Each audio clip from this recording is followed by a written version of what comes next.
Show. It's the Murder Master Music Show. It's the Murder Master Music Show. It's the Murder Master Music Show. It's the Murder Master Music Show. It's the Murder Master Music Show.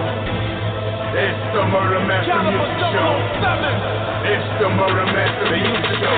Hip hop is dead, but we don't resurrect it. You follow what mainstream says, but here it gets rejected. If you wearing tight jeans, don't expect to get respected. I'm from a time where wearing black was always on your checklist. From a time where faggots get checked if they reckless. From a time where if you got too much shine, we snatch your necklace. This real shit here, Illuminati, fuck the industry. We represent the street and they respect our street ministries. Hate no sorts and cut the middleman, literally. This hip-hop savior, our birth scenes like nativity. This a place where no one sells out for relevability, and the masses can get a chance to explore more creativity. You gotta be kidding me. If you call that hip-hop, niggas with box shades and fluorescent flip-flop. We killing Big Brother, cause we know he watch. You don't like what I'm doing, then you can suck mine. And you don't Murder Master Music Show. It's the Murder Master Music Show. It's the Murder Master Music Show. It's the Murder Master Music Show. It's the Murder Master Music Show. It's the Murder Master Music Show. It's the Murder Master Music Show. It's the Murder Master Music Show.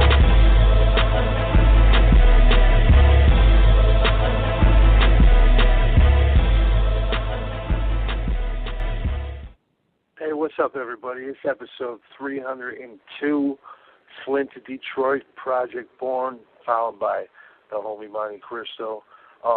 We got a special co-host in the building tonight. This is our homie Brandon. You know what I'm saying? You want to find him on Facebook. Check out his group, Hell's Heavyweights. What's up, Brandon? How you doing, homie? I'm good, Prez. Again, man, thanks for having me on. Honor always to be on the show, man, especially tonight, man. Project Born, you know, one of my favorite groups for a long time, man. Pretty stoked about this, man. Yeah, hell yeah, man, hell yeah. I think we got him. On the line, man. I think, you know what I'm saying, Flint, Michigan's in the building. We got Project Born on the line. I'm over here somewhere, man. What's going on? Man, how you doing? Yes, sir. What's up, man?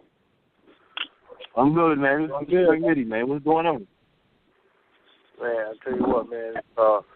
It's good to see you guys here in 2016, still doing it, still putting out music, man. How do you explain the longevity? Man, just working, man. You just gotta stay at it, man. You can easily get discouraged in this game, man. For real, you know, especially with the game when we got started. It was kind of easy, but, you know, it's a lot of leg work. You was in the streets more, you know, in stores and stuff. The computer wasn't even jumping that yet. Now, you know, with the computer jumping, it's a lot harder. So, you know, I try to tell, you know, the young cats, like, man, you got to stay persistent.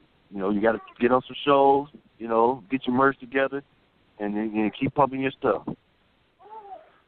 Yeah, consistency is definitely, it's a must now, because anybody with a SoundCloud and a microphone and some downloaded industry beat can upload 20 tracks in 2 weeks. You know what I'm saying? So you gotta compete with that. Plus, you gotta, you know, the people, in order to find the dope music, they gotta filter through all that crap to get to you guys. You know what I'm saying? But the good thing about you guys is you have a foundation. Like I said, longevity. You built a fan base, and you kept the fan base all these years. What keeps your fan base, right, you know what I'm saying, sticking with Project Born? Because every time you drop, they got your back. Right. Am I on? Yo. Yeah. Like, I'm on? Yeah, you on? Yeah. Oh, yeah, I'm on. I know you clicked me in, man. This Poke right here, man. Poke, how you doing, brother? Oh, what up, right, bro? Man. Hey, what's going on, homie? What's up, man? Yeah. Man, I tell you what, you guys have come a real long way over the last 20-some-odd years. You know what I'm saying? Like I was just saying, your fans, man, they're going to support you. You know what I'm saying? You got that type of fan base that every time you drop, they're going to support you. You know what I'm saying? Right. What keeps the fans fucking with Project Born? And we first of all, we don't ever no hide from the fans. You know what I'm saying? Like, we always mingling with them. We always out. We stay open to them. Then we doing good music, man. That's the key. When you're doing good music, they gotta keep. You know what I'm saying? They're gonna keep on supporting. You know. So that's, you know what I'm saying. That's the main thing, man. You know, a lot of fans, they be wanting to, you know, they interact with the you know, the people that they supporting, the artists, whatever. And a lot of artists don't interact with them, so they only know them through their music. But with us, they know us through the music. They can pick up the phone, call us. You know what I'm saying? Email, go hit us up. We chat right back with them. So that's why keep us going with all the fans and all that. Yeah. Hell yeah. You know what I'm saying? And yeah. it's very important. Go ahead. No. I was just saying that's very important, man, that, you know, interact with the fans. Because a lot of these artists, they don't do that. A lot of these artists think they're above the fans, you know what I'm saying? It's good to be out there shaking hands and actually talking to people. So what were you going to say, Brandon? My bad. Yeah, I was just going to say about Project Born, man, is one thing that I always liked about Project Born is every time you get a little something different, but it's always Project Born. You know what I mean? Like the Born Dead albums, they sound way, you know, the Born Supremacy sounds a lot different. There's a lot of different, you know, different styles on there. You guys, like, show off your range of styles, like, perfectly on the Born Supremacy, man. Like, y'all sent me that, you know, about a month ago. I mean, that's a daily listen for me, you know what I mean? But that's what keeps us with Project Born is, you know, every time you're getting a little something different, but it's still Project Born, and everything they try, man, is good, man. That's why I've been around listening to Project Born for damn near 20 years already, man. And Appreciate it's just dope music, man. Appreciate that. Good. Yeah. That's what I'm talking about. You know what I'm saying? That's one of the supporters right there. You know what I'm saying? I'll tell you what we're going to do. We're going to go off on our first little break. We're going to play a track. This one's called Do What It Do. Tell me about this one. Oh, that one right there, man. Yeah. Hello? Yeah. Joe, we got with us? It's Frank, this Nitty. Oh, Nitty. Frank Nitty. Mm-hmm. We got this, the latest project out. Tell us about the latest project, and also tell us what you guys got coming.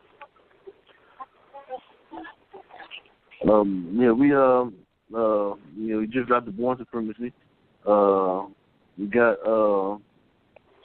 about to work on the Born Dead 3, coming up probably early next year.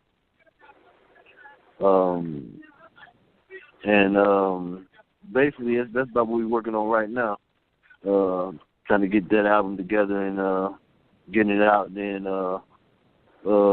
trying to prepare this tour for early next year. So you got to look out for that. We got this a big tour online that we trying to put together. So it's gonna be, hell yeah. It's gonna be fat. It's gonna be we shooting like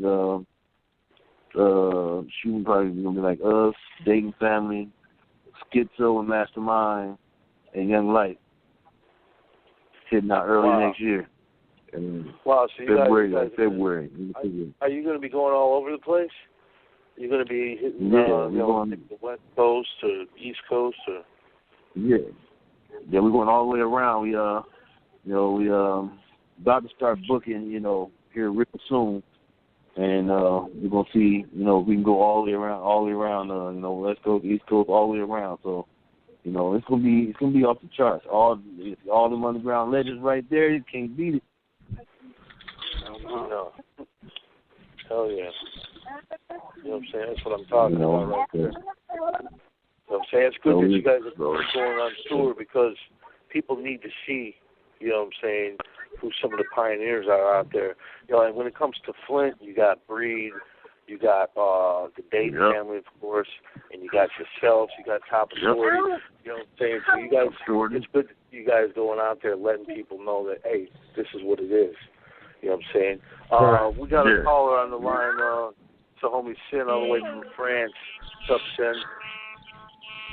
You sound like you're being capped by the feds, man. Hi, Scott. Hi, Brandon. Yo, what up, Fun. What up? What up, Paul? What up, Fun Lady? Yeah. What's up, man? Yeah, what's up? For the better dog archives. I got a question for Park and Fun Lady.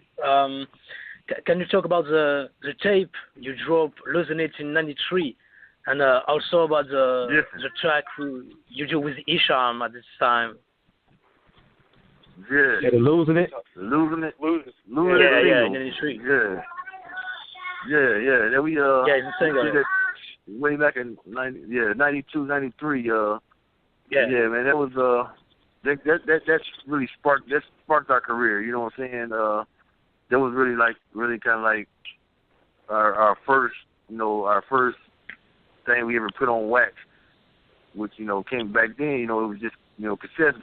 CDs wasn't even in yet, so that came out on cassette, and I think that really jump started our career. Because at that time, Esham was the man. We was down over here, and that Losing single, had us taking off. That jump started our career, and did that, we was on the run from there. Did that lead you to Psychopathic? Was the joint with Esham? Is that how y'all hooked up with Okay. Yeah. That's how actually we was fucking with Esham, you know what I'm saying? Esham and artists and shit, we were doing shows with them. We was happened to be down in Flint doing a show with this spot called The Network at that time. And, they have brought ICP down, and ICP was us, Esham, Nardis, and ICP, them all performing. And that's my first time meeting ICP. And, we went out there, we rocked out, they rocked out, E rocked out, and it was like, they wanted to do a show later on, with them. So we was like, cool, we started fucking with them, doing shows, and then next thing they said they want to sign us. That happened in late '94. And we talked it out, and inked the deal to do that Born deal with Psychopathic, and we got that in February of '95. So that's kind of how that came about. We met them through Esham. Yeah, happy birthday to Esham. Happy birthday to Esham, the Unholy. It's his birthday today. If he's listening, happy birthday. Oh, what's up? Happy birthday. Happy birthday, Esham. Happy birthday to the big homie. So Esham led you to ICP, and then from there, you guys got on the label right around the time they were getting their deal with Battery Jive, I believe it was, wasn't it? The subdivision of Jive Records, I think. The Riddle Box. Yeah, I think it might be a little bit before. I think they got with Jive, just a dab, like a little bit before. I think they got with Jive sometime that year. We was on early and we was off, somewhere midway through, and then they had to deal with Jive a little bit after that, something like that. How it worked out. Oh, okay. They got with Jive that year. So, I mean, really, when you mention, Michigan rap, Detroit, you cannot mention Project Born. You guys are deep in the history of, you go all the way back to the pioneer himself, Esham, pretty much. You know what I'm saying? What about MC Breed? Did you guys ever have a chance to work with MC Breed in the early days? Oh, yeah, we got a track with MC Breed. Yeah, we got a track with MC Breed. It's on our Girl Celebs album. It's called Before I Get in the Club. Yeah, we got to work with him, you know what I'm saying? Rest in peace to the big homie. He was the one that really set off Flint rap, I think he was one of the first to come off as far as, really jumping Flint rap off like that. He when he jumped on, he came out there, Ain't No Future, and everybody, he jumped that Flint rap on for us. And, we kind of shot underground. Dayton kind of moved over, and Top Authority kind of went over. We went like underground, and, we made our name. But, MC Breed, he really set the tone for Flint rap. That's how we heard him out here, man. Out here in Pittsburgh, that's how we heard it. Flint, Michigan, that's what turned me on to Dayton family, you guys, Gambino Mob, Jake the Flag, everything. MC Breed set all that up. Top Authority, all them. Like, that's how we discovered Flint out here, man. Yeah. Breed opened the door big time to Flint, man. He came out and got it on fire. Yeah, he represented it well. He was the guy out of the Midwest, you know what I'm saying? The first guy I ever heard was Esham, you know what I'm saying? But Breed was the first guy that I ever saw a video of, you know what I'm saying? Before anybody in Chicago or anybody, I didn't see none of that, you know what I'm saying?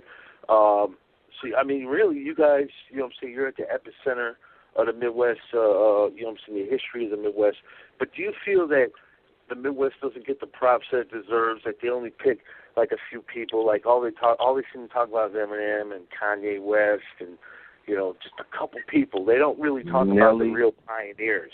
Nelly, there you go, that's another one. They don't really talk about the pioneers who really laid down the foundation, man. Why do you think that is? I think we, you know, we kind of got our respect, you know. I think, you know, if you look at it, you think like, well, Eminem and Kanye and Nelly, like we mentioned, and hell, I mean, you know, them mention them three, that, you know, they sold mega records and got mega love, you know, and then, you know, think Twister, Bone Thugs, you know what I'm saying? I mean, it go all the way down, you know. It's kind of like the people who went like overground, you know, they got mad. Them all got mad love, and then you think like the underground scene, you know, you think of us and ICP and Esham and Twisted and, you know, ROC, Blaze, ABK, all Midwest. You see what I'm saying? And, you know, we get mad love on the underground. You know, I don't think we was overlooked at all. You know, I think we actually got support. We got good love, actually. You know. Right, you know, so it's kind of like, you know, when you think about it. I think Michigan to me is the underground. That's where the underground music is. Like, when I think of underground hip hop, I just think of Michigan. You know what I mean? So I feel what he's saying. You know. Yeah. Well, I think definitely, it's just that there needs to be a balance in hip hop. You know what I'm saying? To where you know, these skinny jeans swaggets, that's what we call them, they need to get out of the limelight a little bit. You know what I'm saying? I understand what you're saying about the underground. The underground is where we all, you know what I'm saying, reside. You know what I'm saying? But at the end of the day, once upon a time, Spice One was a major artist. You know what I'm saying? Right. Who else? E40 major artist. You know what I'm saying? Those guys were considered the mainstream. If you look at the mainstream today, looks like a bunch of Lamars throwing javelins and fucking fluorescent flip-flops and skinny jeans. I don't know what the fuck is going on. I don't know what the fuck happened. What do you guys think happened to shit hip-hop to go into that direction? You know, man, I don't have a clue how it went left like that. I think you know, there's a bunch of these young mothers coming up, and man, they started getting high and all these pills and, you know, all this syrup and shit. And then sometimes I think they lose focus. I think they try to reinvent something that shouldn't be invented, not for no man. You know what I'm saying? I think they, you know, they put on these tight jeans and they blouses and these dresses and stuff. I think they high when they think of it. Like, man, thought it was a good idea at some point until they probably see a picture down the road like, I shouldn't have done that. You know what I'm saying? But, you know, each his own. Hey, we got a song on the album, man, called Knots Don't Fit, talking about the skinny jeans, man, on the new album, The Born Supremacy. Yeah, I was just about to mention that. Is that Knots Don't Fit joint, right? Yeah, right. Yep. with the Jay-Z sample. Yeah, I was just about to mention that, man. Yeah, we had to let them know about how we felt about that. Yeah. Oh, yeah. Well, it's good. It's good that some people are, because, you know, there needs to be. I mean, you know, them guys can do what they want. It's just that they don't need to control the fucking game. You know what I'm saying? You used to have different lanes. Right. Like, if you wanted to listen to that shit in the 90s, you listen to PM Dawn or some weird shit like that. You know what I'm saying? Right. But you had distinction. You had different styles. You know, that's what I respect about Michigan, man. You guys always stuck to the script and did, you know what I'm saying, what your core audience wanted from you. So I can't do nothing but respect that at the end of the day. And I want to go into another track right now. This one's called That's Fucked Up. Why don't you guys introduce this one? Yeah, we're back. Excuse me, technical difficulties. Live talk radio, so it's fun. But we're back here at Project Born, Flint, Michigan. You know what I'm saying?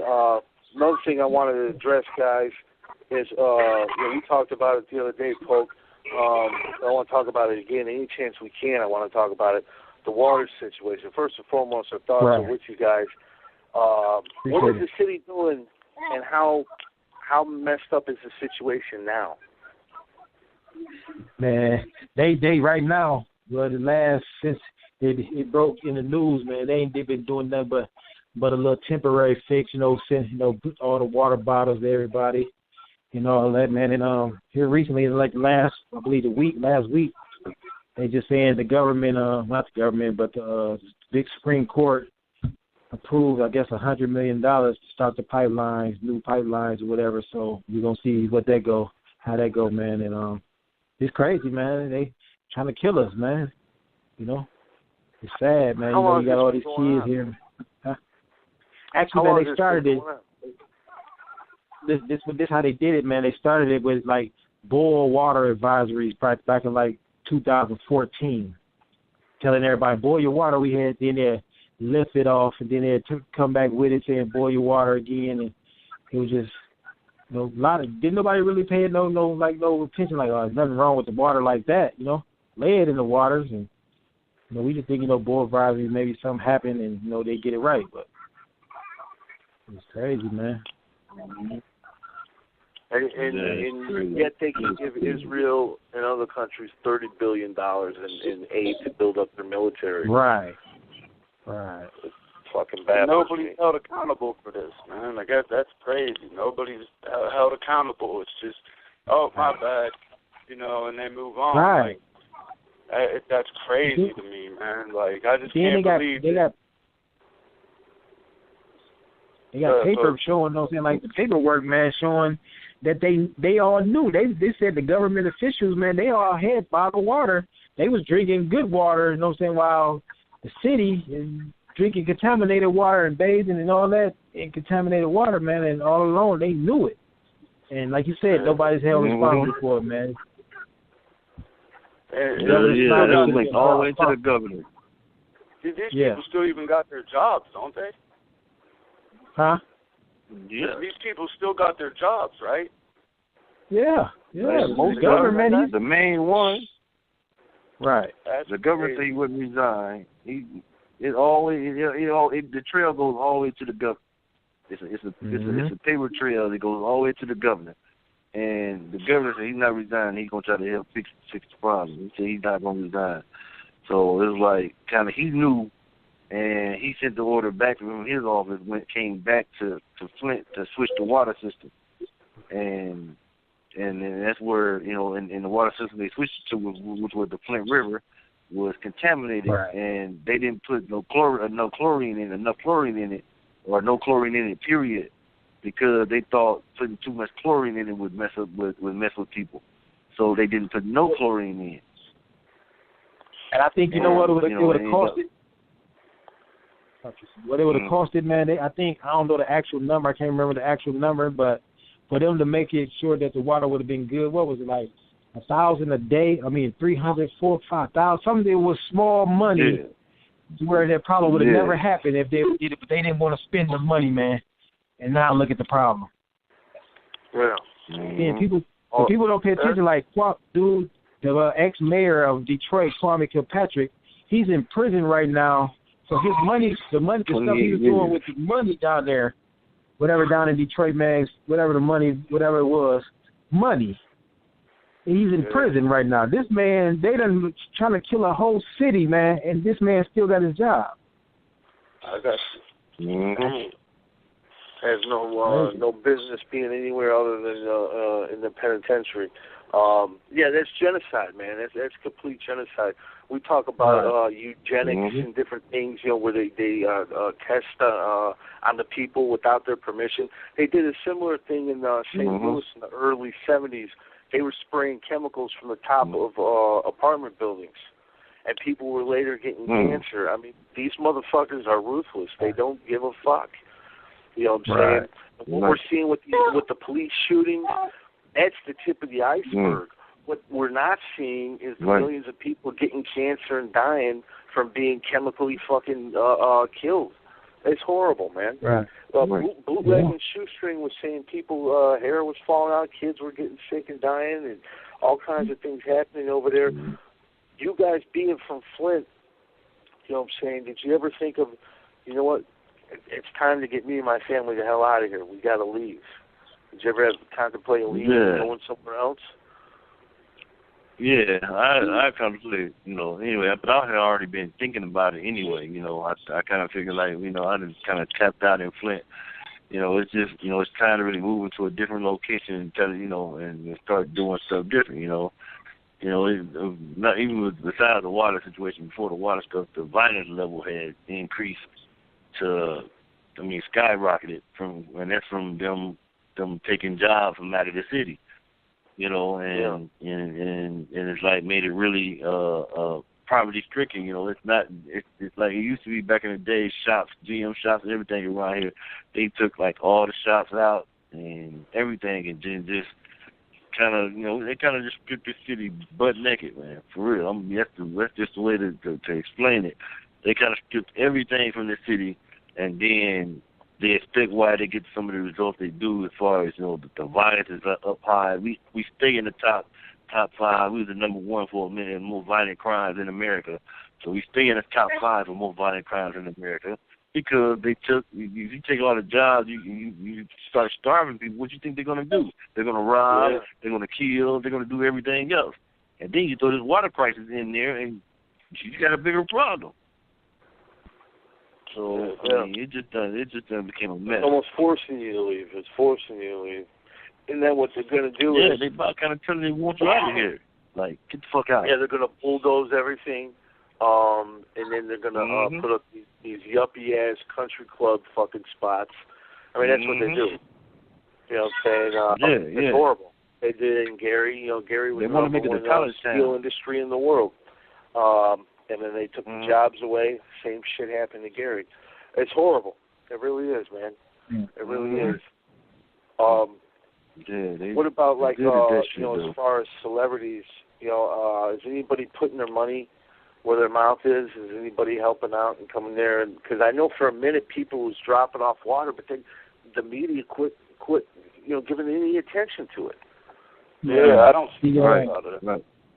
No, celebrities been there's been some celebrities that's been spending money, a lot of them, man. A bunch of them. Big celebrities, been big companies like the Walmarts. James sent $1 million, and Cher sent us a bunch of fucking water. Motherfucking Russell Simmons. Russell Simmons came up with going door to door, literally, like talking to people and dropping water off and everything. Snoop Dogg, Keisha Cole, Meek Mill, everybody, all the artists. Wallace, a lot of motherfuckers. A lot of everybody looking out. They doing some G shit. Everybody, a lot of people, man, did some good things. They came out in bunches. It was like nothing. Some people were just when they found out, they were just dropping down, like sending water, sending things full of water, and sending money. Game just instantly when he found out, it's like $1 million. Like, here, put it on Instagram. Like, man, look, take $1 million, send it to Flint.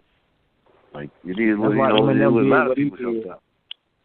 That's why Eminem did what he did with the book bags for the kids. All the school supplies, book bags that holds Flint's community schools.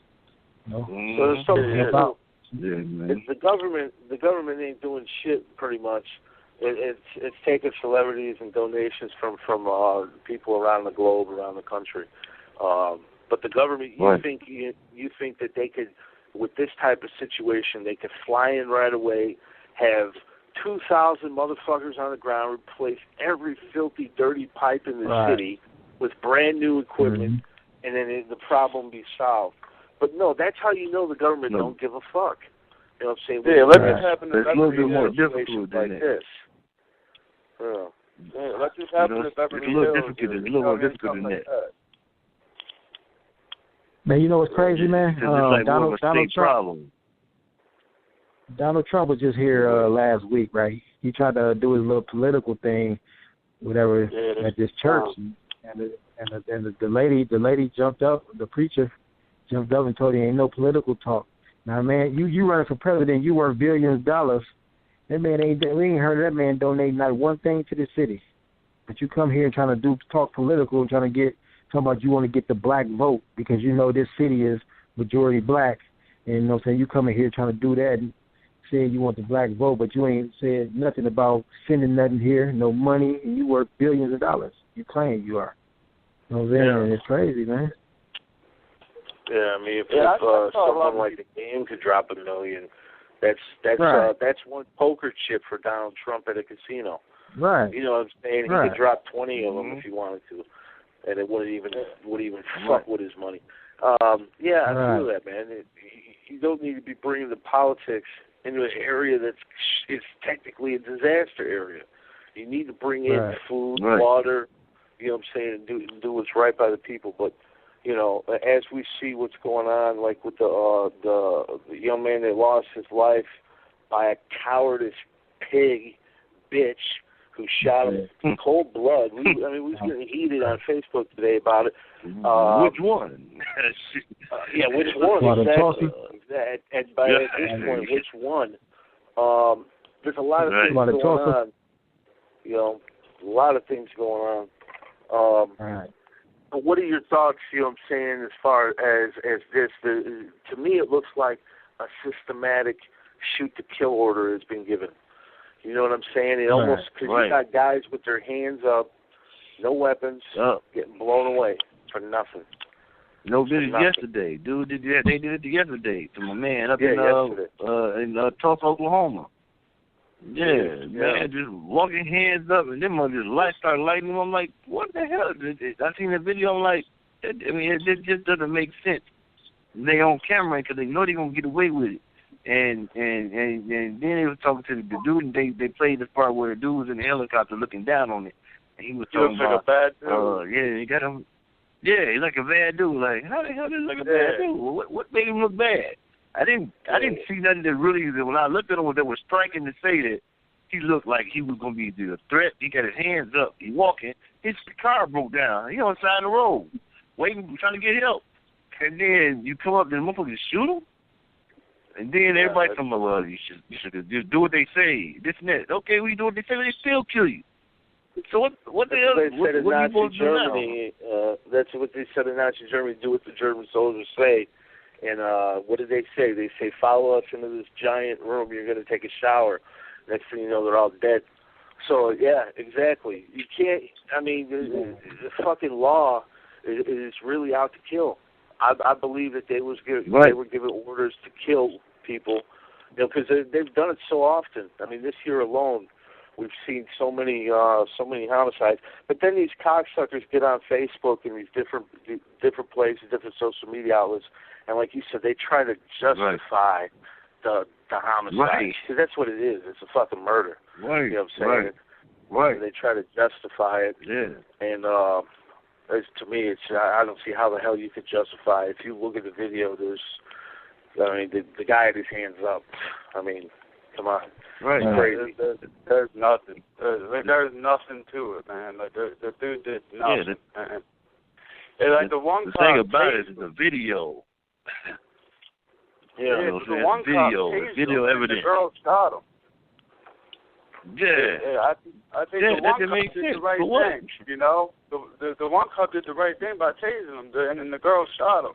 But then they all just left him lay there and die.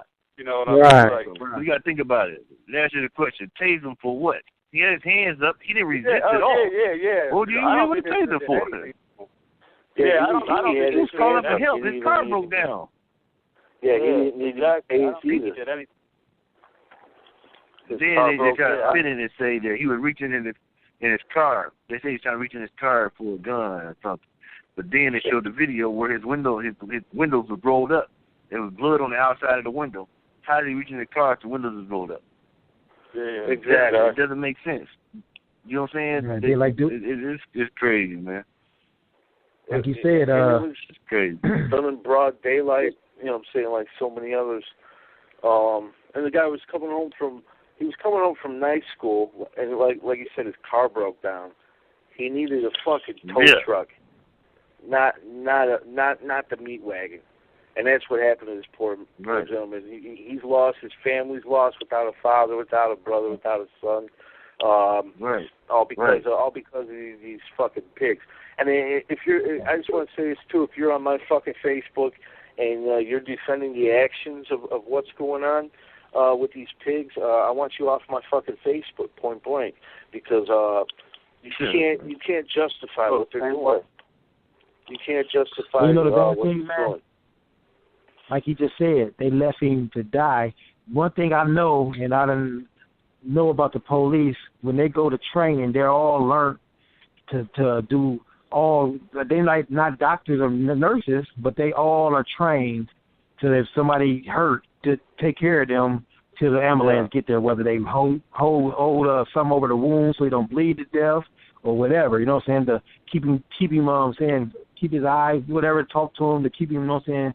Look, whatever it is, and they didn't do none of that. All of them walked away from him, man. They just walked away, man. Yeah, they don't do that. You know what I'm saying? Just like the guy that killed Eric Garner, he got behind him. You know what I'm saying? He systematically planned to choke this guy out like a coward. You know what I'm saying? Because you know damn well one-on-one that little punk wouldn't have a chance, but he choked him out like a coward, and you know, it's all on. The thing that baffles me the most, though, all this shit is on videotape for millions and millions of people to see. They're open and shut cases, meaning every one of those fuckers should be convicted and handed either a death penalty sentence or a life in prison without parole sentence. You know what I'm saying? If you or I are suspected of a crime, they're going to throw the book at us regardless. They're going to look for every little clue. They're not even investigating these motherfuckers. They're giving a paid leave vacation in most cases.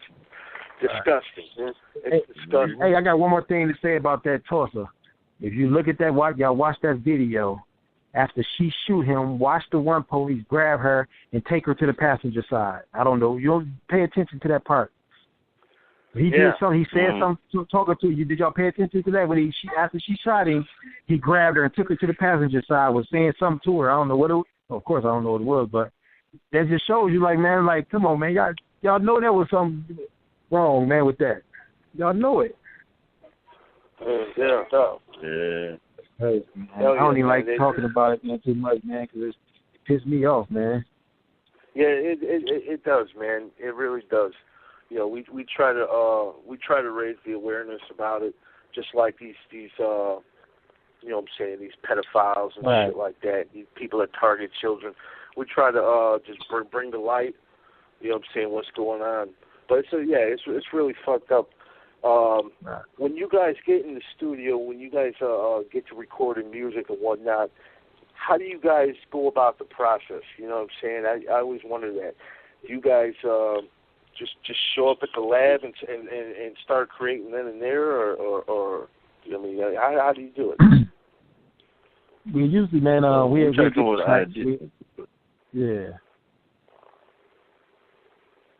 holler about it. Oh, yeah, we usually Go ahead.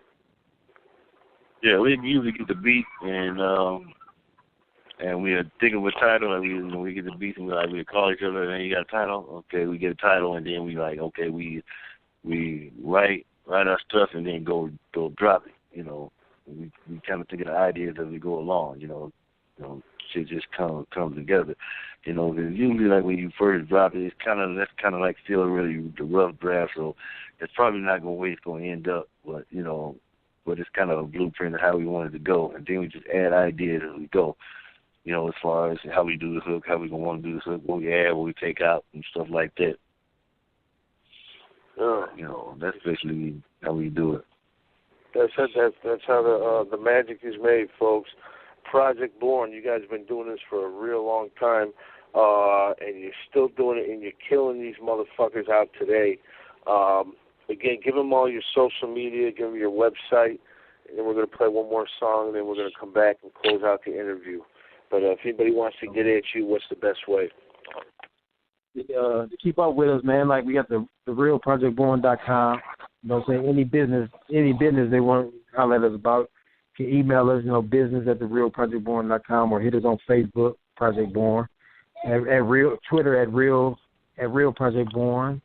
All that, man. Type in Project Born, we coming up. So, like I said earlier, we ain't hard to find, man. Just you want to get at us, it's easy, really. They're everywhere. Project Born. There's this one here, man. This one top back, Frank Nitti. Tell me about this one. It's been a hell of a show so far. I'm bringing on my co-host for the night, Brandon.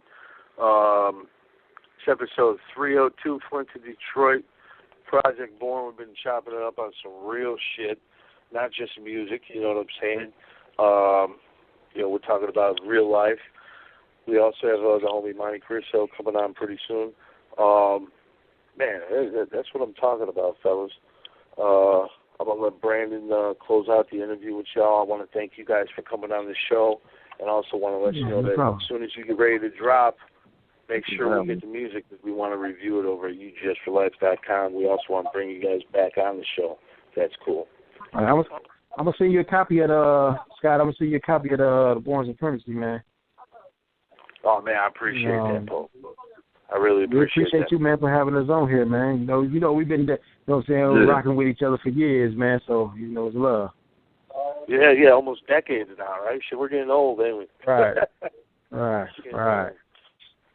Yeah, man. Look, I just want to thank you, man. You sent me the Born Supremacy T-shirt and everything, man. I appreciate that. I appreciate the package. But what I wanted to ask you, man, is I saw earlier today you guys are going to be on dope group from Indiana. They're called Super Smash Brothers. You guys are on their album. You guys work on anybody else? Like, is there any other guest appearances y'all making, or people you're working with we should know about? Yeah, man. We did quite a few features, man. But right now we just gonna get to focusing on our new album, man, the Born Dead 3, man, and so that's what we really gonna focus on right now, man, and get that pop and make sure it's 100%, trunk tight. But but we open for collabs, huh? Anybody you working with on Born Dead 3, or that's later? You'll tell us later on. Yeah, we'll tell you later on. And right now we ain't. So it's gonna be big though, man. Believe that though. I believe it, man. All right, man. Let us know what you got coming out, man. Any tours, when the album's dropping, everything you got going. Go ahead and close it out, Pope. Okay. Hey, Brandon, appreciate you too, man, out there in Pittsburgh, man, for doing what you're doing for us, man. Getting it rolling, man. So I'm trying to make it happen, man. We had a little hiccup and everything, but everything seems like it's going to come together. Everybody's interested. We've got a lot of feedback. A lot of people want y'all here, so definitely, I'm trying, man. I stay updated with you, man. Right. Appreciate that, man. Appreciate you, Scott, man. Hey, we appreciate you guys, man. You guys take care of yourselves. Man, thank you very much. Man, y'all take it easy. All right, peace. Yeah, peace. All right, man. Project Born was in the building, man. Them guys are legends, and like Polk said, you know what I'm saying, been knowing them cats for many years. I gotta get out there and meet them dudes, man. I gotta get out there and chop it up with them. They're good people. They know my homeboy Scan. You know what I'm saying? Shout out to Scan. You know what I'm saying? Out of Texas. But we got the homie Monte Cristoe. He's gonna be coming out real soon. That dude's a lyrical beast, man. He's got some heat that we're gonna play. Matter of fact, we're going to go into a track real quick. This one's called Got the Game Fucked Up. It's self-explanatory, man. This guy, I like this dude. He goes in on these swaggets. So we're going to play this. Yeah, we're gonna play this. Then we're gonna hopefully be coming out real soon. Here it is. Got the Game Fucked Up, and it really is fucked up from the mainstream aspect. And I want to say this too before we play this track, Brandon. Underground cats You guys are very, very real. You know what I'm saying? I appreciate it, but you don't understand. The underground's infiltrated too. You know what I'm saying? If you don't nip it in the fucking ass right now and get it the fuck out, it's gonna take over the underground. You know what I'm saying? You gotta stop that shit. I'm gonna tell you why it's infiltrated. People are saying, "Oh, it'll never happen in the underground, man. Never, no way." I'm gonna tell you why. Because you have a bunch of these dudes that come out. They try to be hardcore at first. Then what do? They hear a new fucking Meek Mill song or a fucking Lil Wayne or a Drake song, and I see these dudes. I see these motherfuckers. You know, some of them are horrorcore guys even too. They try to emulate these fuckers. They try to sound just like them. They put the auto-tune in their fucking shit. They're conforming. Some of these dudes are suspect when they dress. Look at some of the clothes some of these guys are wearing. And you're supposed to represent the underground. So if you're in the underground and you really fucking represent it and you want to see it preserved, you know what I'm saying, unlike the mainstream, because the mainstream is pretty much fucking dead, then you better check these dudes. If you see some guys at an underground show and they're looking like they belong on a fucking tour bus with Young Thug and Birdman twerking on him without his shirt, kick him the fuck out of the club. Get him out of the venue. You know what I'm saying? Don't be fucking with these guys and boycott their goddamn music. All these dudes, too, you got to look at it, too. Brandon's are on Facebook. They're constantly talking about how they can't stand the mainstream and this, and that. But what are they doing? They're constantly posting links about Drake and this one and that one and the awards show. They talk about how they hate the award shows. Get on Facebook after award show and watch every motherfucker that says they hate the award shows post about how they watch the fucking award shows. Yeah, if you hate it, why the fuck you watch shit all it? The time, man.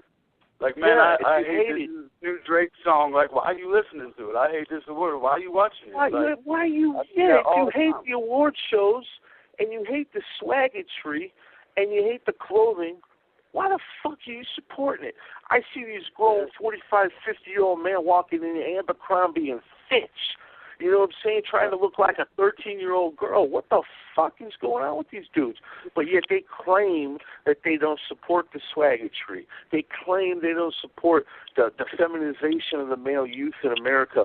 But yet the first thing they do is after the fucking Grammys is they post 20 links about how they didn't like the Grammys this year and man, fuck y'all. Y'all. What's going on, fam? That music is highly fucking needed right now, dog. You know what I mean? Yeah, they see when that record came out, that record like 5 years old, bro. When that shit came out, they was loving it, but they didn't want to hear that shit. You know, the fag guys, they was swinging their purses about that shit right there. You know, we used to play that in the club, perform that shit, man. Well, folks was looking crazy because they got on skinny jeans and we talking about their ass and shit. You know what I'm saying? You rapping that shit about them right there. Yeah, that's what I'm talking about. Yeah, that's how you got to do it, though. You got to publicly shame these motherfuckers. You know, to the face. That's the whole thing, man. A lot of these, what it is, people say, oh, well, Monty, man, y'all going off on the youth. It's not all the youth.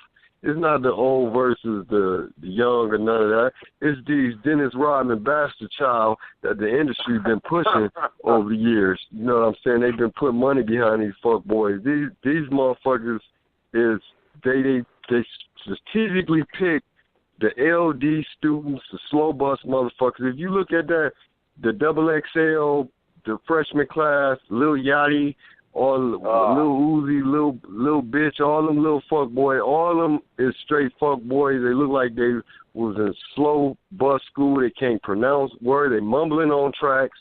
Hip hop is the voice of the streets. I don't know what fuck street they come from. That gotta be goddamn Sesame Street or some shit like that. You know what I'm saying? They came out of Canterbury Village or some shit. They came from somewhere else. Them guys is a shame, a disgrace to hip-hop, and I think that the industry is strategically doing that fuck shit because, you know, they was trying to dumb down hip-hop over the years, you know what I'm saying? Because we spread a message to the people. You know, we the voice of the street. You know, there's no knowledge no more, man. There's no knowledge no more. They took knowledge out of it. No, they took the knowledge out of it. They trying to dumb it down to some LD. I mean, come on, what if this is the voice of the streets? What street is they from? I just want to know what street these motherfuckers come from. Because this is not my voice. You know what I'm saying? They're not going to speak up on police brutality. They're not going to speak up on none of that shit. Guys are clowns. They disrespect the culture, everything. The one guy, I listened to his interview, he was like, I don't even like rap. I don't even like rapping. Why is you, if you don't like playing basketball, why is you fucking playing basketball? You know what I'm saying? Yeah. What is you, an FBI agent or some shit like that? What the fuck is your fucking point? What is you in this shit for? You know what I'm saying? If you're going to play basketball, you're going to learn basketball. You know what I'm saying? You're going to learn the history of basketball. Learn what to do. You stepping off into hip-hop, you disrespecting, talking about Tupac, trying to compare hip-hop legends Tupac and Biggie to some fucking R&B singer, Dre. I mean, no disrespect to Drake. Drake is not a rapper. He's an R&B singer, man. He's not no fucking rapper. They write his songs for him, man. He's a fucking R&B singer, man. So how you gonna compare an R&B singer to hip hop artist? That shit don't even. It's like comparing hockey and baseball, shit like that. You know what I'm saying? This is how dumb these motherfuckers is. And they get on there and do that shit, then disrespect Scarface.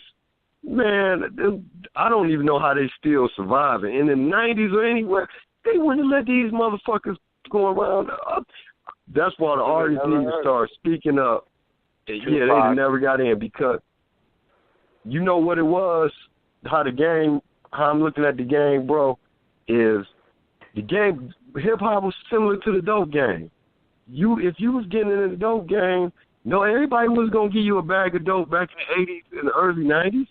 You know what I'm saying? They was going to say, here, that's like the hip-hop is the mic, pass you the mic. You know, so everybody's not, the dope is equivalent to the microphone. You know what I'm saying? Everybody wasn't going to get a microphone. You know what I'm saying? Everybody. And they got no respect, too. They got no, you always paid homage to the ones before you. I heard some guy, I forget his name, but he said he wouldn't even rap on a DJ Premier beat. It's like, that's that's the little fuck boy with the purple hair. So you got one fuck boy with the pink hair. I call him Bert and Ernie. You got one fuck boy with pink hair with braids and shit and with barrettes and shit in it. They the Muppets. They Dennis Rodman bastard child. Dennis Rodman needs to go get his kids and take care of his fucking kids. That's what the problem is. Dennis Rodman needs to get them damn kids and take care of their. The purple hair guy, little Uzi.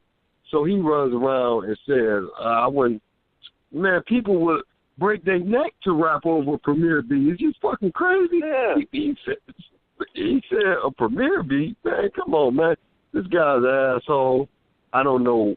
And then they said, if the beat just hiked and I just mumble over it, if I say yeah, yeah, yeah, and people get turned up to it, that's what I want to do.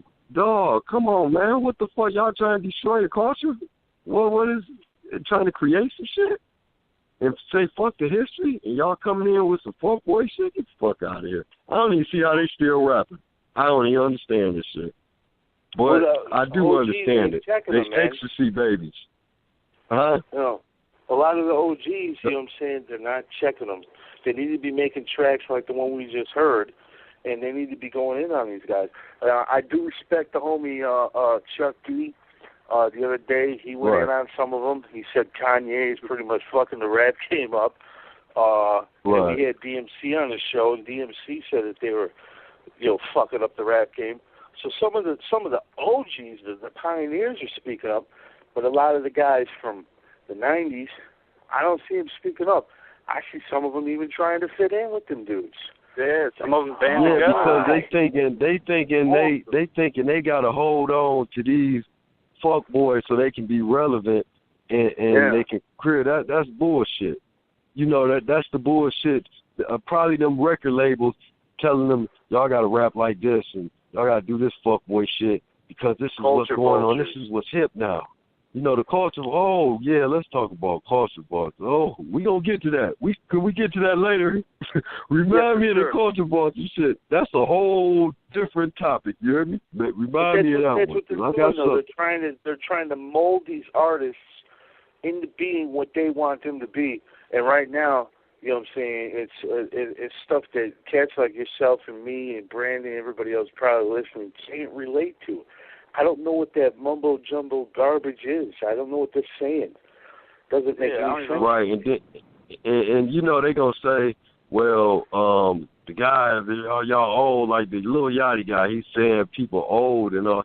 Get the fuck out of here, man. You got young guys out here, young artists out here that's spitting. Then you got that LD class of 2016 that they hired, that they went on the short bus and say, oh, okay, we're going to let all the ugly, dysfunctional motherfuckers in. We're going to push these dumb motherfuckers to society. Man, they ain't doing these.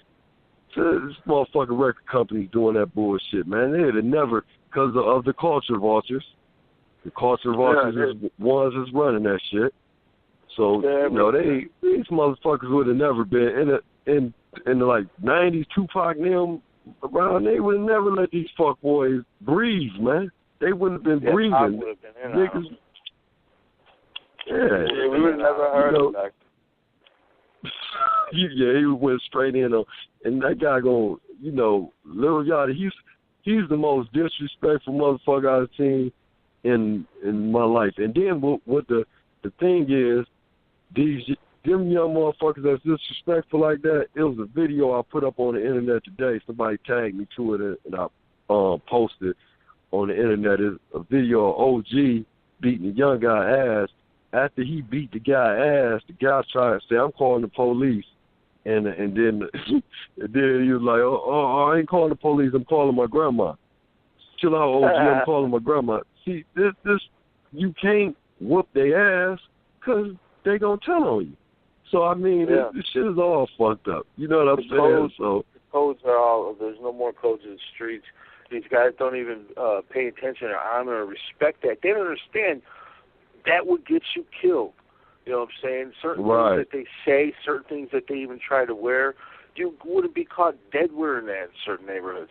I don't know, man, but I'll tell you what, you got another track called Y'all Suck. Tell everybody about this one because it's perfect for what the fuck we're talking about. Yeah, well, this Y'all Suck, man, this 2016, back again. It's like y'all got the game fucked up part 2, right? With Y'all Suck, me and Tico did this Red Team artist Tico. We went in and we got a little lyrical on this one.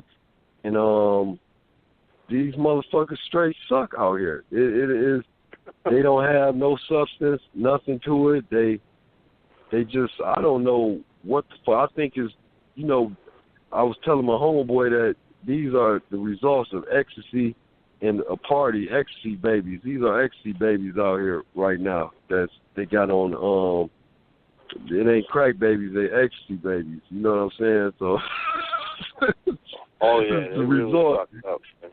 This is the result of ecstasy babies and Dennis Rodman's bastard child. So they fucking the game up. But this suck. This tells them that suck. This is what a lot of artists need to get out there and do.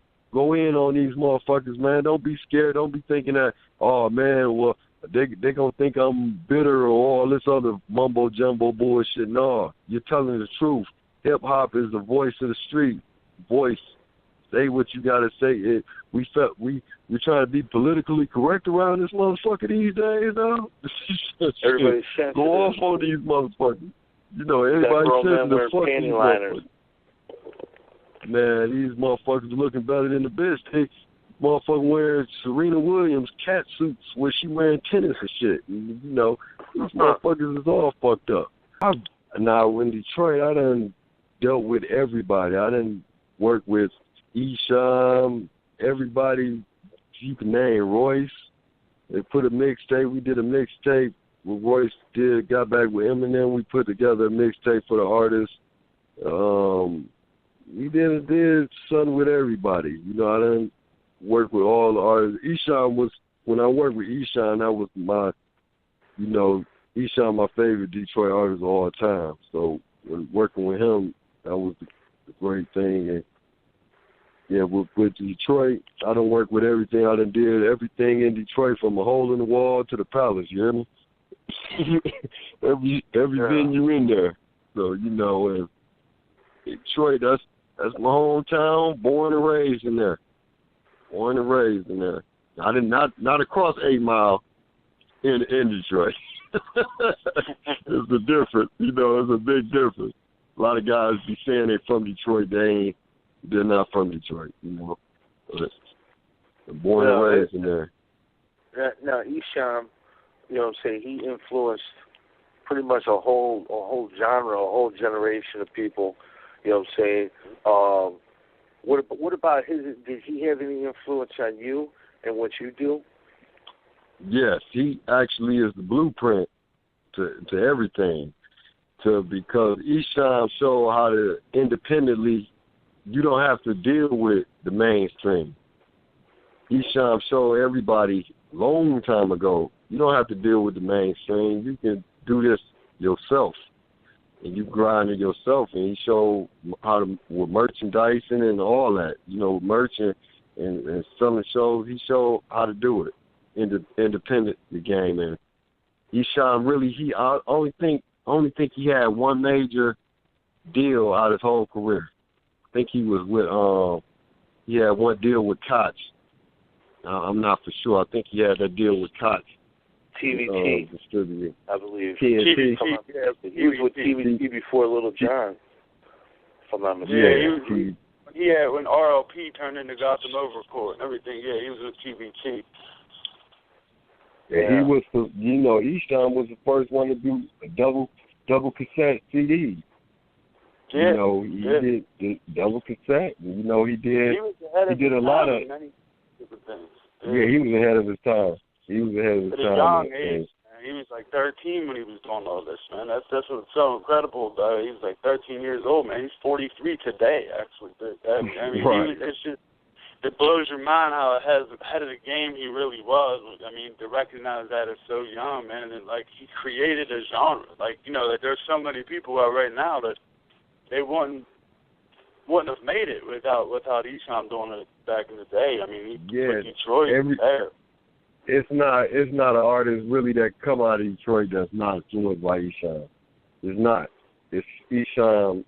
He's that guy that from Boom Wars to hell, wherever Esham laid the blueprint down for Detroit artists. Period. You know, people got to pay homage to Esham. I know Eminem came along, but even Eminem would tell you, he gonna say that he's influenced by Esham. Yeah, he said it on his first album. Yeah, he's influenced by Esham. So, you know, and ICP got their blueprint from Esham. You know what I'm saying?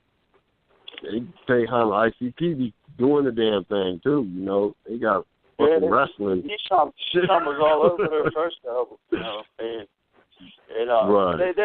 They do pay homage to him. You know, I'll give them that. Like they always make it clear where they came from. I will give them that. But they make it clear.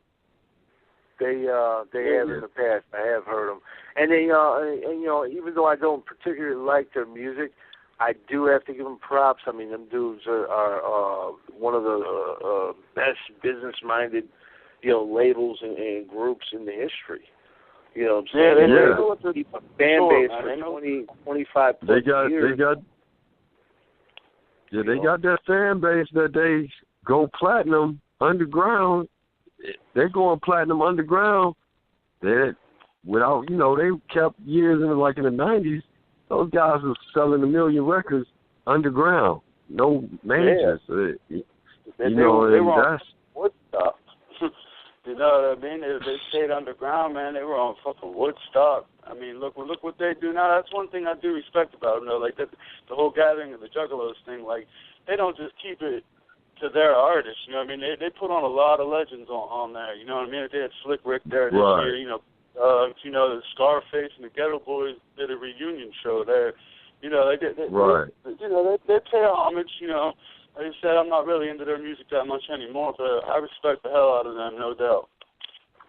Yeah, they pay homage to hip hop, and the gatherings of.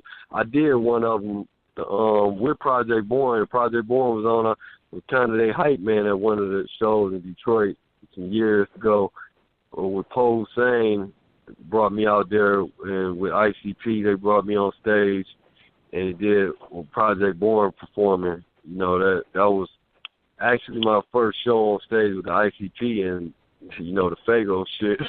But yeah, you know, they got their shit going, man, and you know they rap better than Lil Yachty. I tell you that. They better than Lil Yachty. Anybody, I'd take a Juggalo over a Lil Yachty fan any day, man. I would take Vanilla Ice over Lil Yachty. I think Vanilla Ice will fuck over them guys. You know, the people that we looked at, we was like, oh, yeah, they will fuck over them guys right now. You put I'll put the house on their ass.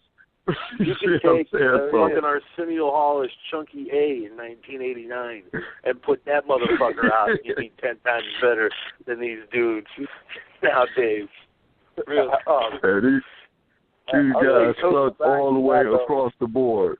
You know, they got, you know, that song suck. The reason why they suck is because they mama should have swallowed them.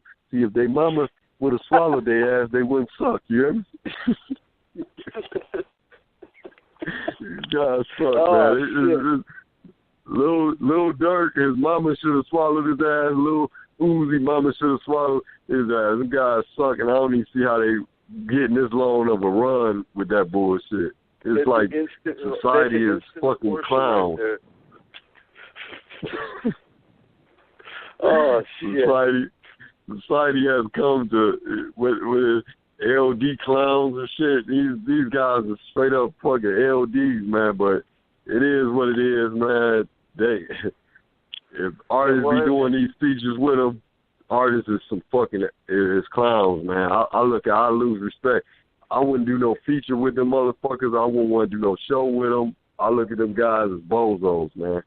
You know. Yeah. A lot of these dudes, you know what I'm saying. You give a certain artist, you know what I'm saying, just a small amount of money, and they'll jump on a track with just about anybody. Those are the guys I kind of lose respect for, because it's like, man, you're selling out your true craft and your talent for a few dollars.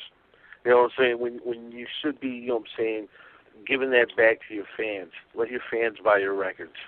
Those are the ones that are support you. Don't try to get fans. That's the cool shit. You know what I'm saying? And then that falls back into the mixes up with the culture vulture shit too, because you know the labels.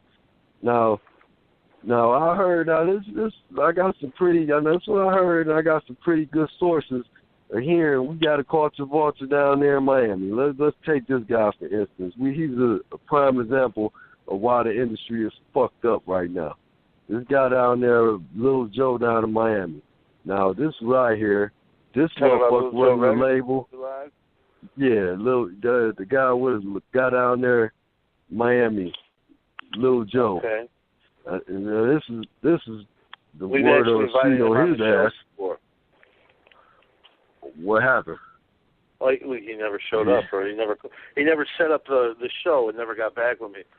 Because you know me, I just want to say this before you. I don't mean to interrupt you, Monty, but I just want to say this. I've been listening to. I'm 38 years old right now. I've been listening to Live Crew probably a lot earlier than I should have been. I've been listening to them since probably about 87, 88. You know what I'm saying? Since I was like in 3rd, 4th, 5th grade. I want nothing more in hip hop than to see a 2 Live Crew reunion with all fucking 4 members of the 2 Live Crew, and fuck it, throw Amazing V in there just for fun, just for an extra hype man. I don't care. I want to see the 4 original members. I want to see a tour. That would be amazing. I want to see an album. You know what I mean? That would be amazing. A tour of that after 30 years. Now you telling me that the 2 Live Crew, all the members here, and this culture vulture has read, from what I heard, how he got this label. You got to go back to how he got the label from. Shit, I'm hearing the guy used to be Luke's lawyer. Now, this guy's a lawyer, He's running a rap label. This where the game fucked up right here. This right here. He's in it for the money. He don't give a fuck about the culture. There, when the culture about to come in, he's in here to capitalize. He's here to eat off of them. He's eating off of the culture. That's where the culture about to come in at. He's about money. If he can't get no money out of a motherfucker, if there ain't no money in it for him, he don't give a fuck about it. He's the same as Lil Durk and the rest of these motherfuckers. You know what I'm saying? He's fucking up the culture. You know, and it took 30 years from now. That's why I wanted him to come on the show to explain, you know what I'm saying, why there can't be a Two Live Crew reunion. Because, I remember one time I had Mix on the show, and he told me that he couldn't even mention the name at the time. This is about 4 or 5 years ago. He told me at the time he couldn't even mention the name of the group. And I'm thinking, you're one of the co-founding members. Why the fuck can't you mention the name? That's why I want Lil Joe on the show, so he can break down why the fuck we can't have a Two Live Crew reunion, Two Live Crew album, you know what I'm saying? And maybe, if anything, have a round table. You know, I even offered that, too. I said, let's have a round table with Mix, Marquise, Luke, Joe, Fresh Kid Ice, everybody, and talk about why we can't give the fans what they want. You know what I'm saying? You know, I'm hearing, from what I'm hearing, that, you know, it would be wise for him to do that, to come out and, you know, because everybody's talking about this shit around the industry, man. So if everybody's saying, if a whole bunch of people saying the same shit, you got to come up and step up to the plate and say, hey, this is what it is. This is not, you know, you going, everybody's hearing the same story and it's going around, and you're looking bad, man. You're fucking up the culture. Two Live Crew, that's the Southern, them right there. You got the Bad Boy reunion going on. NWA done got back together and did their thing. The Bad Boy reunion, and people didn't even, man, I fuck with a lot of people that fuck with Puffy, the Bad Boy, right? They hate Puffy, man. They don't even want to fuck with that nigga. So if they got back to do business for the fans with Puffy, you know what I'm saying? What the fuck is going on, man? Yeah. Why are you destroying the South? That Two Live Crew, if you think of the South, it's the Two Live Crew, it's the pioneers of that, period. Yeah, there's no reason. Yeah, you're right, man. Anything could be mended, especially, you got to think about it, man. We haven't had a Two Live Crew album since 1991 with all members together. You know what I'm saying? And just like the Ghetto Boys, they went on tour a couple years ago. Shout out to Will, Face, and Bill. You know what I'm saying? But we said on the show it would be dope if DJ Ready Red could tour when they go by New York and New Jersey. Why not have him on the Wheels of Steel and do that, some of that stuff from We Can't Be Stopped, and you know, from prior to We Can't Be Stopped. You know, we want to see that as fans, but we got a caller. You know, so this is the homie Sin again. He wants to ask you a question, Monty. He's from France. What's up, Sin? Yeah. He's on that federal agent be tapping this motherfucker. I don't know why. Yeah. Hi, Monte. Hi, Monte. How you doing? Hi, Monte Cristoe. It's Dexter for the Murder Dog Archives. How are you? All right. How you doing?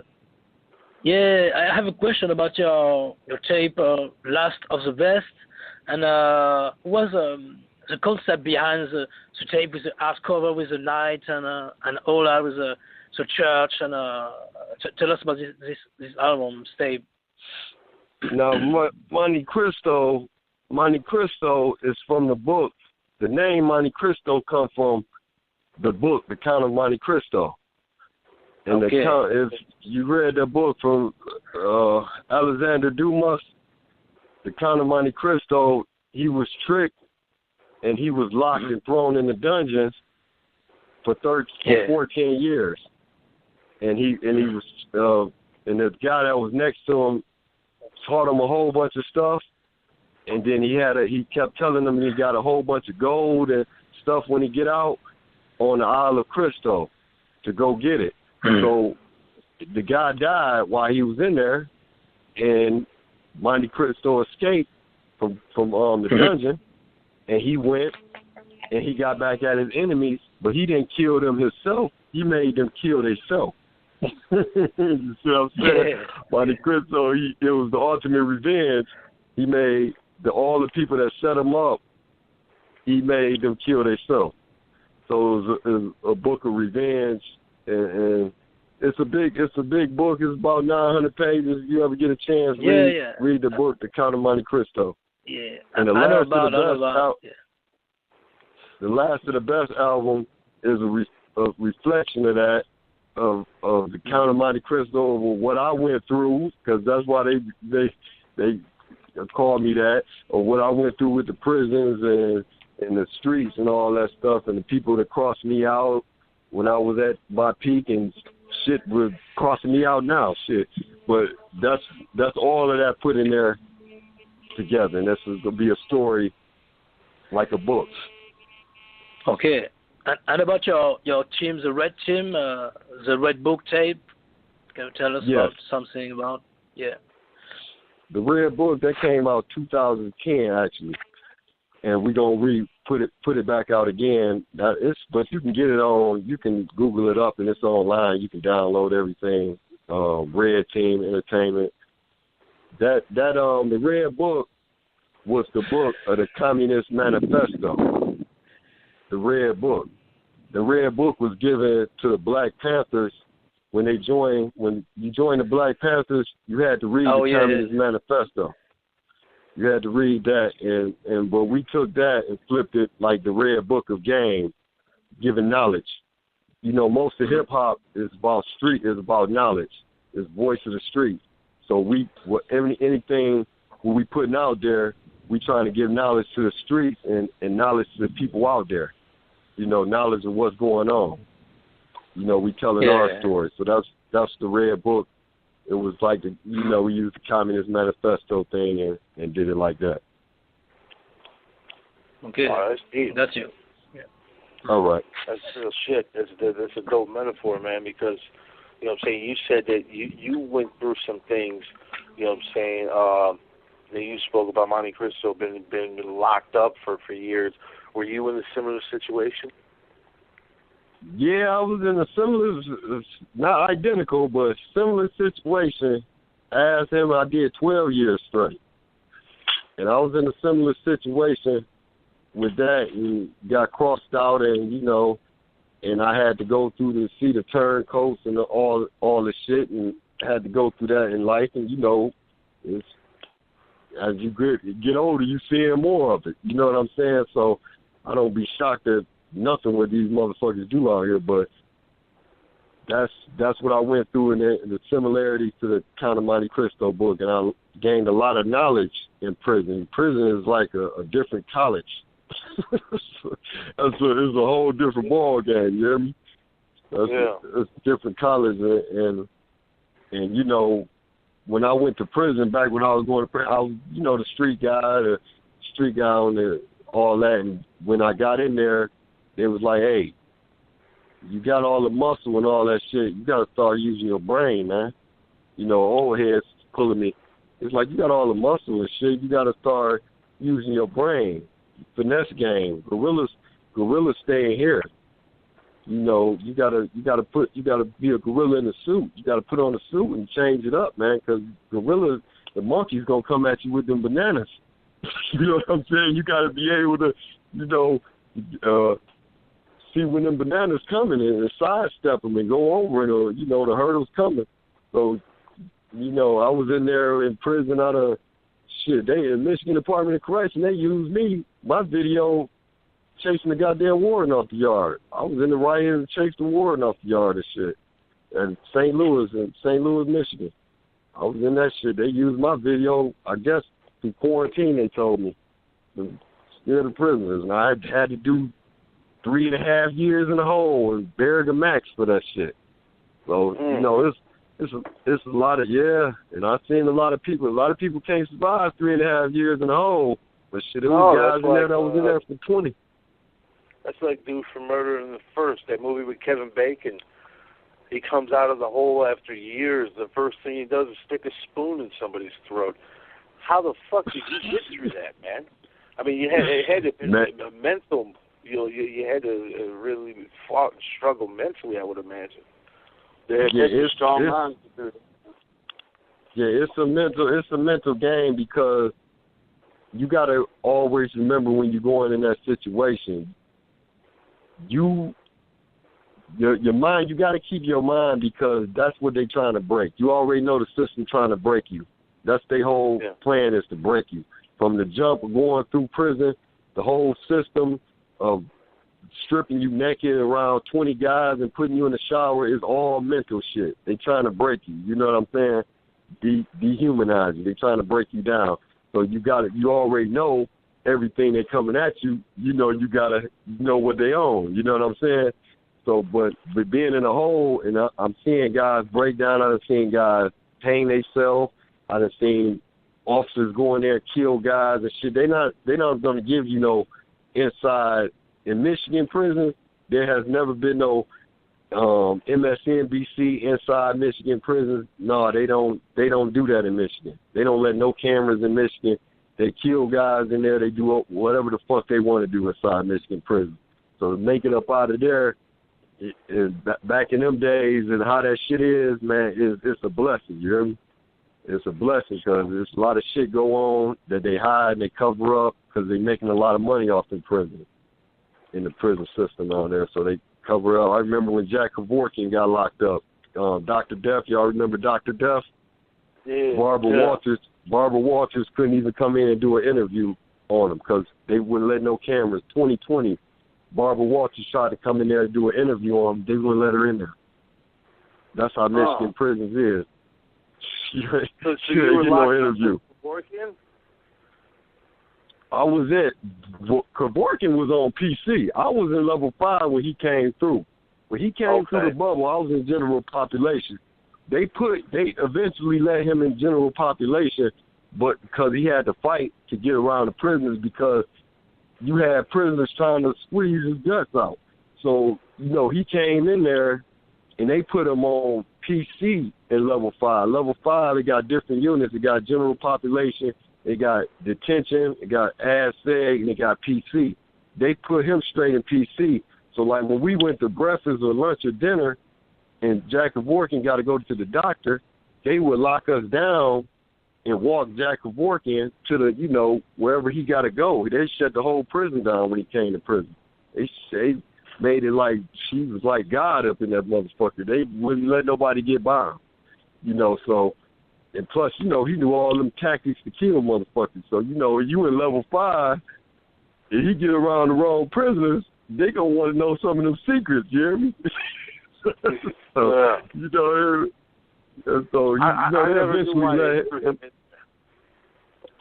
I don't know why they even threw that guy in there because, people, I look at it like this. If you're terminally ill, and you're dying, your days are limited, it should be your choice. You know what I'm saying? Right. I think, matter of fact, if anything, he helped people and families. But that guy, you know what I'm saying, good old Jack Kevorkian. I remember Esham used to mention him in a couple tracks. You know what I'm saying? Yeah. His lawyer, Feiger, man, that guy was a character. That guy was a fucking character. Feiger gonna pick up any high publicity case. He gonna pick it up. But what Jack Kevorkian fucked up at, Feiger would have beat his case. Jack Kevorkian wanted to play lawyer himself, and that's how he got cooked. He already beat about 3 of the murders, and Feiger beat him. Then he wanted to play lawyer himself and be his own lawyer. He was, rich guy trying to just do too much shit. And then reality came in when they sent his ass to prison and they cooked him. Now, Feiger, and they was really trying to, he got out. He eventually got out and died. But they was trying to give him a death sentence. He was probably like 78 when they sent him to prison. And in Michigan don't have, this is what Michigan death penalty is. We don't have a death penalty in Michigan. When the MDOC say life in prison, they're going to bury your ass in Jackson. You're going to die in prison. When they say life, that's the death penalty. You're not getting out. Ain't no life, all this parole shit. No, you're going to stay in there for the rest of your life. and they gonna bury your ass in prison. And I've seen people outlive their family, and they was the last persons left in there. They outlived their family, and I mean, some of them guys in there, hey, when I first went in there, man, I was young and I was delusional, thinking nobody deserved to be locked up, right? No, people deserve to be locked up, man. There's some disgusting motherfuckers, man. I was in there with guys that done chopped off people's head and laid in the bed with them and all type of fucked up shit that they need to be locked. They need to be away from society, you hear me? Some special motherfuckers. Yeah, some special motherfuckers, but yeah, man, the tree hoppers, all that shit, like that shit going on with that tree hopping shit that I be seeing with the Bambaataa shit. I don't see how guys even respecting any. If motherfuckers say he done raped some motherfuckers and they came out and he said he done did some pedophile shit, they shouldn't be fucking with him like that, man. And that's how can you respect some shit like that? And then in America, they'll give a drug dealer get caught with a key, they'll get him life. And the motherfucker, when I was in prison, I seen motherfuckers come back and forth, raping motherfuckers, man. These motherfuckers done rape kids and shit. And they get fucked over in Michigan. They got a prison, they got smart and put all them motherfuckers at one prison, you hear me? But, you know, all them, like Highland Park rapists and all that shit they had back in the day, and the motherfucking Wolverine rapists, they come to prison, motherfuckers break their ass off, you hear me? They fuck them niggas over. But the thing is, Michigan be light on rapists, but drug dealers get all type of time or, you know, other crimes and that's the unbalance is unreal, man. I mean, it's like, to me, children are the most sacred thing. Anybody that harms a hair in a child's head should receive the harshest penalties. You know what I'm saying? Like, I mean, you got guys doing life for marijuana sentences. There's this one guy, they just let him out. I saw it on Russia TV. They just let this motherfucker out not too long ago. He did 20 years for marijuana. It's like, are you fucking kidding me? You know? And now there's the states are starting to legalize it. You know, there's 30-something states that have it medicinally. You know, they're proving that it's helped, you know, cure cancers and different other diseases. You know, but the system is completely fucked up. Like we were talking with Project Born earlier about the water situation at Flint, about the cops shooting people.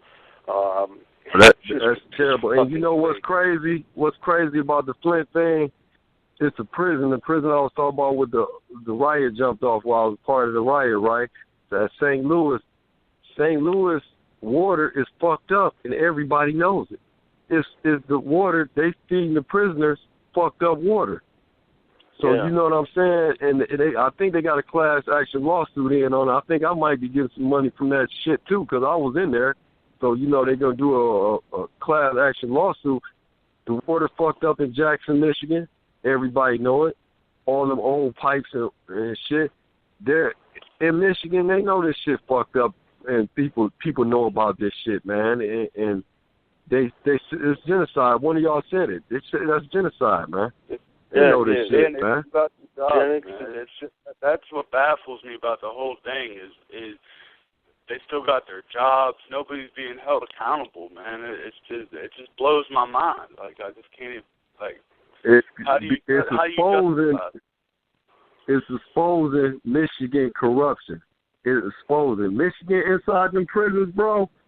That shit, they get away with anything. And what they do is, like, after they kill a prisoner or some shit like that, or do some foul shit, and all the prisoners at that prison want to kill them, they'll ship them over, transfer them over to another prison, give them a raise, transfer them over to another prison, make them a sergeant or some shit. They had all the foul correction officers at St. Louis at that time when that riot jumped off. They had all the foul. They was going to bust my ass out. One of the police came to me like, yeah, I had you on. I was going to shoot your ass. I had you on. Oh, suck my dick. You should have shot, motherfucker. But you don't tell me what you was going to do. But, you know, that all the foul shit going on in Michigan now is seeking out into the public. They know these water systems up there fucked up. you know, Detroit got the best water system up here, you know, but all these cities around outside of Detroit that's miles away, 50 miles off and shit like that, they got different water shit and whale water and shit like that. You know what I'm saying? And then you get up there, farther up there, they fucking with lakes and shit like that. You know, up in Upper Michigan. So they got fucked up water system. They feed us the know worst that shit crap in the up. world, so you know that the water is going to be fucked up. Not to mention they're depleting, all the different lakes and ponds. A lot of Michigan. I saw different lawsuits about that. Nestle goes in and starts pumping water out of different lakes and different things, and they're draining the water supply. You know what I'm saying? But they don't have water for Flint, but they have it for Nestle. Exactly. It's crazy. Exactly. And the people at Flint, I mean, we just went up there to do a show. What was that? In May, I think it was. The end of May. But people in Flint, the poor people in there, how you going? You know, your life. You sitting up here. You got your job here. You know, you got your bills, your house paid for, whatever your thing is, and then the water's fucked up. You got to up and relocate. Everybody can't do that shit, man. You know that everybody just don't have no money to just up it, just leave like that, and leave that city. Yeah, you can't. You know, exactly. And that's terrible. And hey, that motherfucking Grandhorn, she knew about that shit. She's somewhere in Hawaii. I think she lives in Hawaii or somewhere now. These people be governors of this city. Of the state. After they shit over with, they move about this motherfucker. Every governor in Michigan, they move the fuck about this motherfucker and go relocate somewhere. It's like in Illinois. 3 of the last 5 governors we had ended up in the federal penitentiary. You got Blagojevich in there, Ryan was in there, and then another one I think in the 70s was in there. And it's crazy. It's crazy how they even allow these motherfuckers to govern us. You know what I'm saying? And dictate how we should live our lives. You know, it's insanity. It really is. But I'm gonna tell you what, man. It's been real as fuck talking with you, Money. I wanna play one more track, but before I do, I want to talk about you guys got a huge show coming up in Detroit. I believe it's on the 15th, ain't it? Oh yeah, the Red Light District. That's the 8th annual Red Light District. And you're in tune with Red Light District over there in Amsterdam. The red hook section where where the girls be, where you can smoke weed, and you got women in windows and shit, and you go get you a bitch and all this shit like that. That's what's going down there. That's exactly that's what's going down, man. We do that every year, and it's the 8th one, man. We have real good fun. We got JT Money. He's hosting alongside with me. We got we got a performance from Fresh Kid Ice. We got Lynch Mob gonna shoot their video there. The Lynch Mob. Oh hell yeah. They gonna shoot their video there. That's pretty big because the last person that shot a video in Detroit was MC Hammer. So that's pretty. The last person from LA. You know what I'm saying, from the West Coast. So that's pretty big. So I'm glad to be a part of that. And hell yeah. It's going down, man. It's going. Yeah, it's some historical shit right there. There's gonna be a lot of celebrities. It's got people flying in from everywhere, all over the country for that. So it's a pretty big show. So it's we're going down to Silver Rain Thursday. I'm sure he's probably going to be there. Lynch Mob, we definitely got to get Lynch Mob on the show. I'm glad to see they're back doing it because, what I'm saying, them cats were dope. They were always dope. But this show here, it's the 15th of October, and, what I'm saying, what about, you said Fresh Kid Ice is going to be there? Is he bringing out Fame and Drill Him Out too, or? Yeah, Chinaman Records, they all gonna be there. Everybody gonna be there. It's gonna be real big show. As a Silver Rain is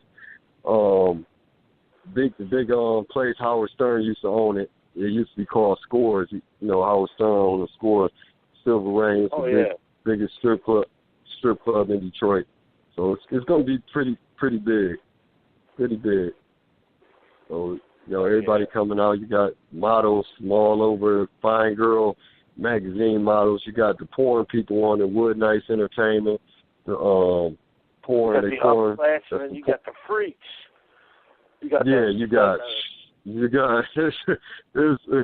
the porn people on it. You got the regular model girls on it, the stripper models. You know, part of this. These are all the production that is on it. Well, putting this together. You got me with the rap, with the hip hop thing. I mean, it's gonna be pretty big, bro. Like the homie Dennis Hoff said, you got lips, hips, and tits. It's going down, man. It's going down. Yeah. You know what I'm saying? Yeah, it's going down. That's what's up. That's October 15th, people. Now, if cats want to get at you for a verse or for they want to book you for shows, what's the best way they can reach you? Yeah, the best way they can reach me at Monte1Cristoe@gmail.com. They can email me for booking, and they can also freshkidice.com. They can reach me through there. They can also you can Google Monte Cristoe. Everything I do, the shit on, you can look, engine search me and find me everything. Find music and everything. It's engine search, or the Monte Cristoe on Facebook and Twitters and all that shit like that. I'm all over there. I'm all over that net. Oh, hell yeah. That's what I'm talking about. Been a real show, I'm telling you, man. We got to speak a lot of real shit with you and Project Born. You know what I'm saying? Salute to the homie Sin all the way in France, and salute to my co-host tonight, Brandon. You know what I'm saying? Make sure you guys check out the group Hell's Heavyweights on Facebook. You know what I'm saying? And also make sure you go to the website, of course, ugsforlife.com. You know, download this interview. If you're listening right now, it'll be up there tomorrow. Or knowing me, maybe the middle of the evening, depends on the middle of the night, depends on how late I stay up. But it will be up there within the next 24 hours. Believe that. Hell of a show. But let's go out with a bang. Let's give them another track, man. I got another one here. I'll let you pick it, man. Oh shit, we'll just play both of them back to back. We got Thug to the Grave, and I Know What You Did Last Summer, man. Which one you want to go first? If you can't intro both of them for me, brother. Okay. Thug to the Grave. That's off the Red Book mixtape, and that's the sample of Nas. That's the Nas sample.